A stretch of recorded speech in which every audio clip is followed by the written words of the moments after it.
Hello and welcome to episode 49 of Full Movie Podcast, a show where we talk about those long forgotten classics that deserve a rewatch. I'm Matt. And I'm Freya. How are you doing, Matt? I'm not bad, how are you? I'm very good. Good. What have you been up to? Not much. Trying to Me neither. get out and do some exercise. That's about the only fun we're allowed to have at the moment. I'm trying to stay in and do no exercise. Admirable. Very Yes. admirable. I have a week off work. Woo! Woo! Actually, it's technically it's a week and a day. Ah. Actually, not technically at all. It is a week and a day. I decided not to have those Monday blues. I think that's a very good idea. Yes, I have 3 days off. You have a week off because it's my birthday, and I'm working on my birthday.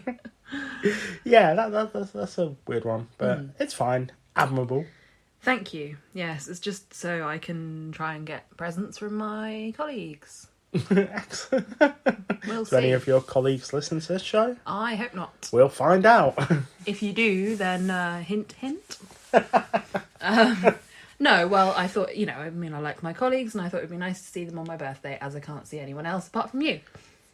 Fair enough. And it gives you a chance to wrap my presents, so there we go. It really does. I am very much happy about that because I just wouldn't have any time. Exactly. I'd have to say to you, go for a jog for an hour. I've got to go out and buy you a present and wrap it. Present from the supermarket. Yeah. What? You've always wanted can of tuna fish. Is that what I'm getting? Shh, damn it. Oh, Matt. So, what have we been watching this week? Well, we have been watching, I'll start this from the top. We watched Stay and Play. Oh, we did. I forgot And about that. we forgot that we watched it. It's a good film. I like it. Yeah, sure, it was fine. It's a big cast in that film. It's good. Fine. I watched Batman the Killing Joke randomly. Yeah, without you, in bed. Yes. Yeah, that sounds dirty, but it wasn't. We have started watching Bad Boys 1 and 2, and we're going to watch Bad Boys for Life tonight, I think. The third one, anyway. Yeah. And I can't make that joke anymore. You can't, because I have now seen Bad Boys 2. Then we started watching Unlikely Angel, We did. the Dolly Parton film. Yes. With Stifler's brother in it. Uh-huh. Yeah. Which, yeah, was all right. Yeah. Yeah. We didn't finish it. No, we didn't finish it. And then also we watched This Christmas. We did, and unwittingly set off a runaway train of Instagram likes. Yes, I didn't think it was going to be that popular. Bear in mind, it was a drunken post. It was like, I actually really like this film. Well, we couldn't decide what to watch on Friday night. And I'd already decided. You'd already decided, but you didn't want to say, because it's a little bit early for us to start watching Christmas films. But as many people have been saying, with how rubbish 2020 has been, people want to start celebrating Christmas a bit sooner. Yes, I understand that. And I get think it. that's fine. And yeah, so I started eating mince pies in like October the 1st. yeah. As soon as they're available, Yeah. you regularly have them for breakfast. But yes, so I think we might have to do our first Christmas December episode this Christmas. But yeah, but oh, you mean the film? The film, because yes. it's what the people want. Apparently so, which I'm game for watching it again. We can't not review it now. I mean, we were going to watch like the Godfather trilogy, but no, this Christmas. No, we weren't. You know it. But yes, no, it's a delightful film, and I recommend everyone gives it a whirl because it's it's corny, but that's what you want from a Christmas film. Yes, and it's got a good cast in it. It's great. It's got good old Idris Elba. Yeah, A little bit of a Britain represent. yeah. It's also got Regina King. Yes. She's absolutely brilliant. Yeah. It's got a really good cast. Yeah, it's great. So, speaking of great films, I watched a terrible film right. myself. I watched in the spirit of watching really crappy horror films. Which is what you do. Which is what I do. Yeah, it's my favourite pastime. I moved on from Candyman. I watched the trilogy. And decided to watch Leprechaun for the first time. And how was that? No, it was very bad. No, it was entertaining. It was silly, but I enjoyed it. Yeah. You know, bit of a Jennifer Aniston is always nice. Yeah. Yeah. Sorry, I can't say anything positive about that. No. Let's move on. I also watched All the Boys Love Mandy Lane. Yep, I which recommended that to you. Enjoyed very much. Good. And American Mary, which I've seen before, but I also really enjoy. What else did you watch? What else did I watch? The Boy 2. Oh, I just obviously completely blanked it from my memory. Yes, I watched The Boy 2. Bram's Lullaby. Brahms Lullaby. Our cat is called Bram. Yeah, that's right. That's why I got that Brahms. wrong. Bram, sorry. And the less said about that, the better.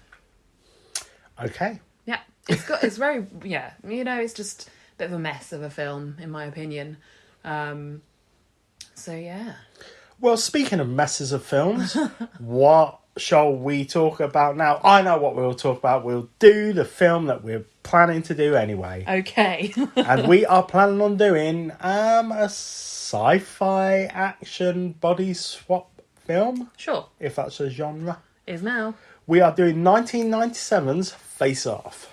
FBI agent Sean Archer must swap faces with the criminal who killed his son. Unsurprisingly, things don't go to plan. Well, he was FBI. That's what IMDb said. Okay, I didn't even realise that. Okay. So agent of some sort, Sean Archer. I don't think... I thought it was just LAPD, but... whatever. No, I don't think they take just cops and swap their faces.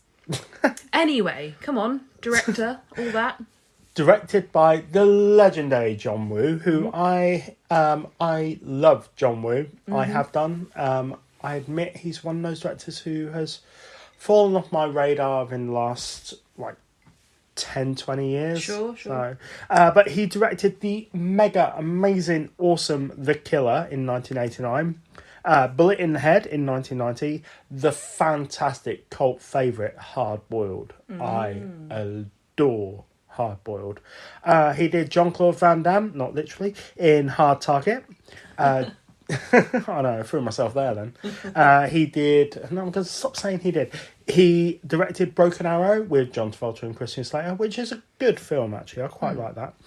The worst Mission Impossible film in the franchise, that's Mission Impossible 2. Windtakers and the atrocious Paycheck starring Ben Affleck and Uma Thurman. That is a stinker. That's a real stinker. This was written by Mike Werb. I think I've pronounced that right. And Michael Cullery, who did The Mask, Lara Croft, Tomb Raider, and the Curious George film. How do we feel about this? I mean, it's very difficult to take this film at all seriously. Good. Glad you said that. But I did enjoy it. There are some moments that you probably aren't supposed to laugh at that you can't help but laugh at. It's a really interesting concept. Just the whole kind of overarching plot, the swapping faces, obviously. But it is just a bit kind of ridiculous. It is very ridiculous. But then that's like a lot of Nick Cage films. I mean, just look at Con Air. Yep. I mean, I think the reason why we like Con Air is kind of the same reasons we like Face Off. Yes, I would definitely watch these as a double bill. Yes, but I would probably do a triple bill because he did a kind of trinity of action films, which was... think about this. It was... Face Off came first, then it was Con Air, and then it was The Rock, I think. Or The Rock came first, and then... those three films. In the order... Which order would you watch them in? Because you definitely finish on The Rock, because it's the best one. Yep. I'd probably start with Con Air. Really? Yeah. I'd probably start with Face Off, and then Con Air, and then The Rock. I think Con Air... I don't know. It's a toss-up. But definitely finish on The Rock, because it's great. Okay. But that would be a good triple bill. Triple Nick Cage action bill. In my mind, I'm watching it already. I'm down for that. We'll have to do that. I do love The Rock. Yes, it's fantastic. Really, really good. Both the film and Dwayne Johnson. Well, yeah, I've never met him. I'm sure he's a gent. I'm sure he is. But yes, this film is ridiculous, but yes, it is kind of fun. I admit that I seem to remember it being a lot better when I was younger. Mm-hmm. That's not throwing shade at Face Off at all. No, it's just, it's of a time, and, obviously there have been films since. Of course. I think the thing that sticks out most for me, even before seeing it recently, is the bad stunt doubles in it. They're absolutely terrible. Absolutely terrible. And also, some of the dialogue doesn't really fit in modern age now. It's a very... just a little bit awkward at times. In what sense? Just the whole John Travolta being Sean Archer thing. I mean, speaking about peaches and stuff, and and Nicolas Cage like groping the young choir girl. It's like awkward. Yeah, it's a bit. Yep. It's not. It's doesn't really have a place in a post Me Too. No, it's quite a sexist film. Or in any world, but obviously now you wouldn't be able to kind of necessarily get away with that. But, he is meant to be a bad guy, so... Well, when he's Castor Troy and he's groping the young girl, he is. Yeah. But then when John Travolta as Castor /Shot... This is going to get confusing. Let's not talk about how you think that John Travolta is a little bit creepy. Well, you've just mentioned it. Well, I know, but I'm just clarifying for the audience that, that's how you feel.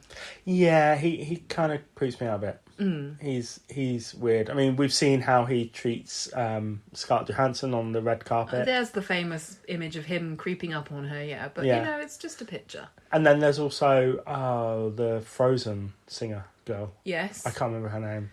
And he pronounces it even worse than I would ever. Yeah. I want to say Indes... Idrina Mendes, is it? Yeah, that's it. I'm worried that I'm going to say the name that he said. Yeah. Indicius Mendesius, or something like that. Anyway, dear, Idrina John. Menzel, something like that. Yeah. Anyway. But yes, I know what you mean. But the thing is that obviously the character, Castor Troy, whenever whoever his face is sleazy, creepy, bad guy. So True. obviously, John Travolta is acting. Well, yes, I get that, but also, I mean... But he's just creepy. One thing I did notice in this film with John Travolta, he tries to be Jim Carrey in a lot of scenes. So there's the bit where he's just defused the bomb, and he comes down the stairs and all the reporters around him, and he's like, "Interception was good. Sorry." Like that. And it's like, what are you doing? Well, I think he's trying to be Nicolas Cage. I think he's trying to be Jim Carrey. Well, maybe he's trying to be Nicolas Cage but doing a bad job of it. Okay. And there's something else he does. I think it's even just the way he says, "What a predicament!" It's like just a bit sort of like, all right, you're not Jim Carrey, stop it. Sure. Well, we've slagged off John Travolta now, so let's turn it into something positive. John Travolta. Nothing against John Travolta, but let's talk about something more positive. Nicolas Cage. I love his weird face. Is that throwing shade at? No, but it's not that he's got a weird face. Just in life, resting face. But in this in particular, he just looks very, very crazy. Especially as Castor Troy. Yes, but also as Sean being Castor Troy. Sean Bean? Sean being... Oh, right, Sean Bean. I was like, Sean Bean? I know my track record of, knowing who is in films is a bit sketchy. It's like, I missed that subplot. No. Sean being Castor Troy. Yeah. Right, okay. So in the prison scene, in the where he's trying to embody the character, because obviously, he's a fairly boring, run-of-the-mill agent guy. Well, actually, this brings on to a good point about the film, actually, because their role reversals, obviously, they kind of have a passage, a learning passage, being Castor Troy as Sean Archer and Sean Archer as Castor Troy. Yes. This could get very confusing. It already has. Yeah. But look at how Sean as Castor Yeah. Oh, this is going to get annoying really badly. How he